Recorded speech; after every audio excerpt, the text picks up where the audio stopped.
Halo, assalamualaikum warahmatullahi wabarakatuh.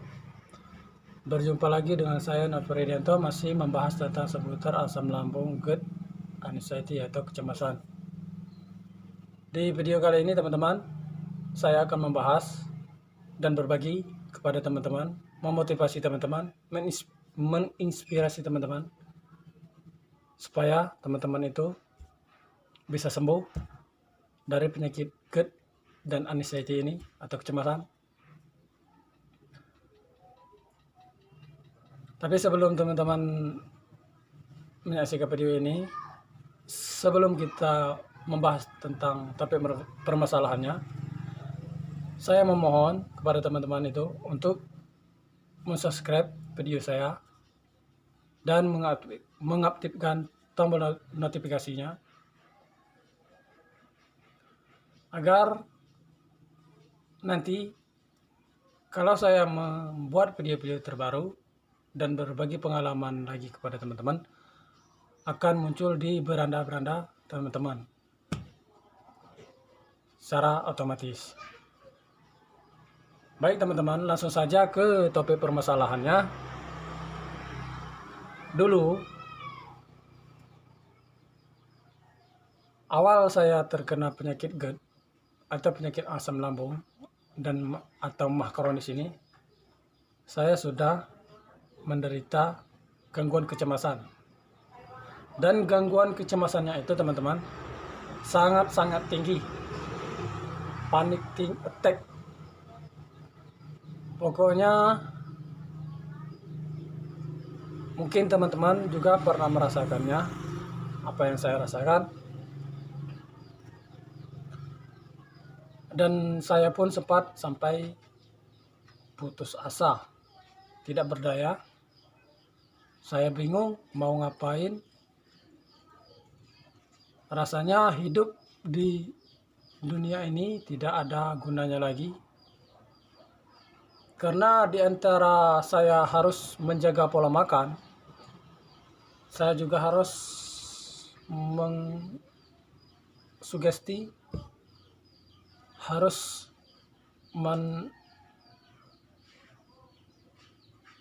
menerapkan pikiran yang positif di otak saya. Karena antara penyakit GERD dan penyakit gangguan kecemasan ini berkaitan teman-teman. Sangat berkaitan. Salah satunya baik, kalau salah satunya belum baik, itu sama saja dengan bohong teman-teman. Itu pengalaman saya. Mungkin kita menjaga pola makan itu bisa, boleh dikatakan mudah, karena kita berikhtiar mau sembuh. Tetapi yang paling sulit kita terapkan itu pola pikir. Pola hidup mungkin kita bisa, kalau saya dulu saya terapkan dengan baik pola hidupnya dan pola makannya. Dan yang paling sulit itu kita jaganya pola pikir. Atau karena orang yang terkena penyakit GERD itu tidak boleh stres. Pikirannya baik. Kalau kita tidak menjaga asupan makanan yang kita makan, artinya kita makan pantangan, alhasil anxiety-nya juga akan kambuh. Dan begitu juga sebaliknya, kalau anxiety-nya baik, buruk, pola makannya baik, begitu juga sensasinya akan semakin menjadi. Jadi dia berkaitan seperti lingkaran teman-teman, saling berkaitan. Satunya baik, satunya belum, alhasil pikirannya juga akan terganggu. Jadi begitu teman-teman. Jadi teman-teman itu harus menerapkan pola hidup yang benar dan pola pikir, mindset, otak kita sugesti pikiran yang baik, pikiran yang positif. Karena menurut pengalaman saya, yang membuat saya terpuruk bukan karena sensasi dari penyakit asam lambung seperti itu dada terasa celkit-celkit atau sesak, itu tidak teman-teman. Yang membuat saya terpuruk itu pikiran saya, anxiety atau kecemasan yang berlebih, panic attack. Hal yang kecil saja dulu, saking panic attack-nya saya sangat tinggi atau kecemasannya saya tinggi, dari BAB saja, maaf jorok teman-teman, dari BAB saja saya itu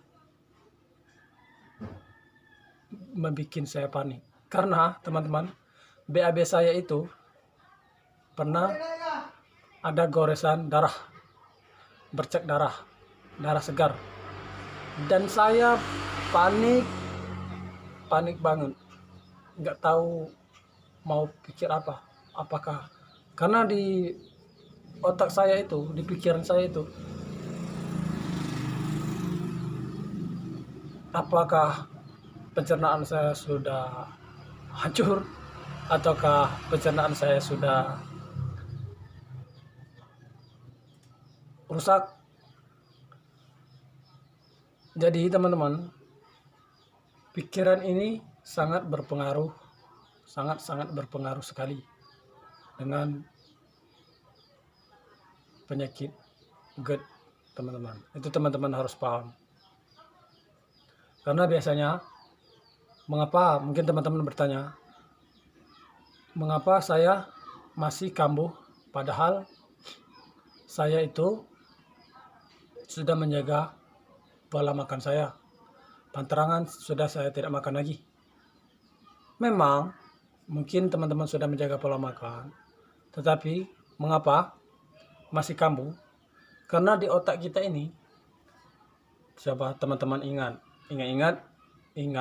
suatu setiap harinya teman-teman itu pasti otaknya itu, pikirannya itu 85% itu ke penyakit GERD, penyakit MAH kronis, penyakit asam lambung. Yang di otaknya itu cuman adanya pikirannya itu penyakit. Karena ada sensasi sedikit saja di bagian organ tubuh kita, itu kita kepoin teman-teman. Itu orang yang terkena itu namanya anxiety teman-teman, atau kecemasan.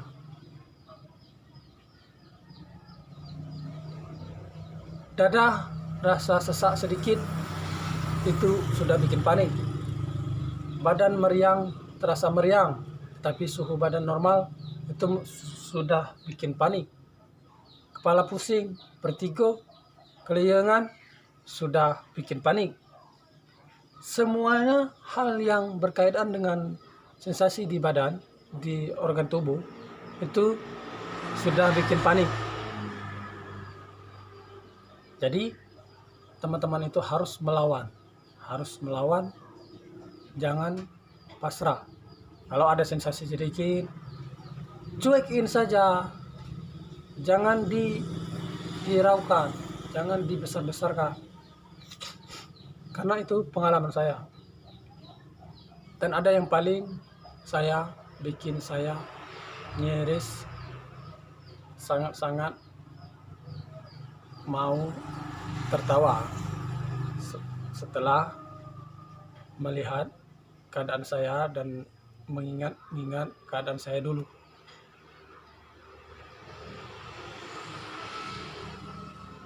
Badan pucat, muka pucat, itu sudah menjadi panik.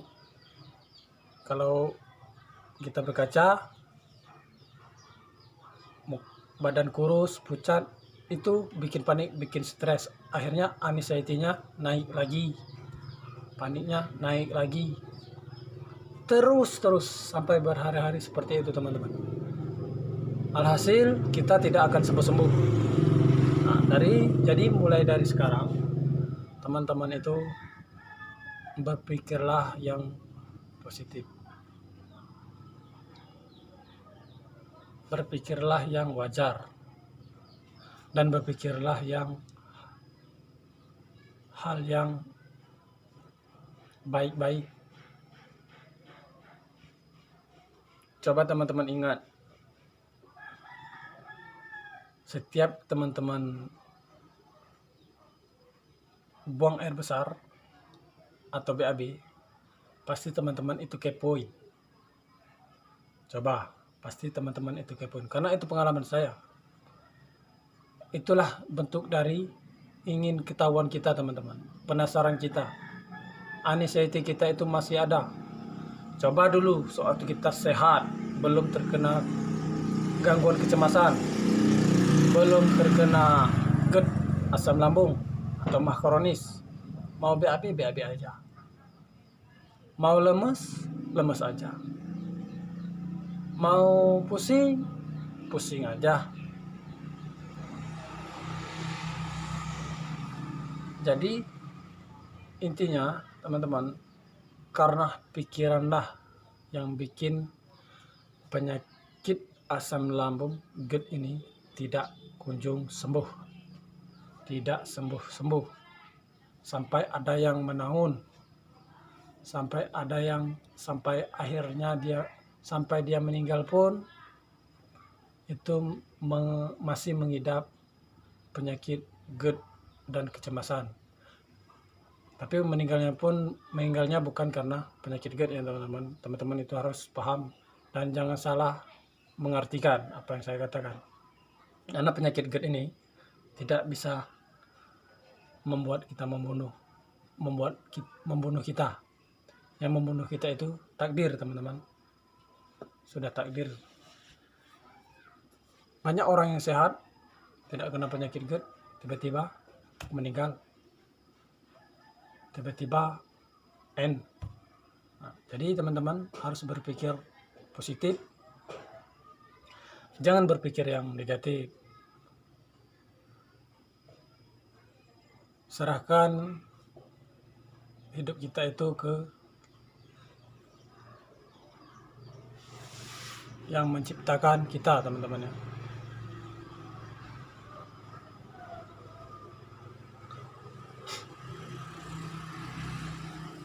Sensasi-sensasi yang kita rasakan itu tidak seberapa. Coba teman-teman ingat lagi.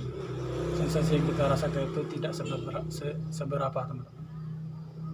Dan kalau kita merasa lemas, itu wajar saja teman-teman. Karena pencernaan kita itu belum 100% membaik teman-teman. Saya pun sampai sekarang masih sering tiba-tiba terasa lemes banget. Dan saya tidak ambil pusing. Saya tidak pikirkan. Kalau saya lemas, saya minum aja air putih. Banyak yang minum air putih. Kalau teman-teman cocok dengan minum air gula, silakan. Karena air gula itu teman-teman, kalau saya tidak cocok dulu. Itu karena air gula itu sifatnya asam kalau di pencernaan di lambung kita teman-teman. Tapi kalau ada yang cocok untuk minum air gula, karena air gula itu bagus sekali untuk menunjang stamina kita harian teman-teman, energi harian kita teman-teman. Karena gula itu cepat sekali dicerna teman-teman. Jadi sekian dulu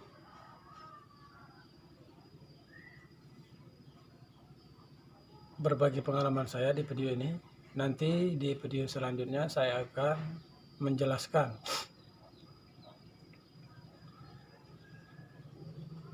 makanan apa saja dan bagaimana caranya supaya kita tidak pusing. Karena makanan itu teman-teman beda orang, beda pola pantangannya teman-teman. Ada yang cocok makan ini, ada yang tidak cocok. Ya, saya akan kasih tips bagaimana cara kita supaya tidak bingung dengan pantangan makanan, karena pantangan mah itu lain asam lambung atau GERD ini macam-macam teman, lain-lain, ada yang cocok ada yang enggak,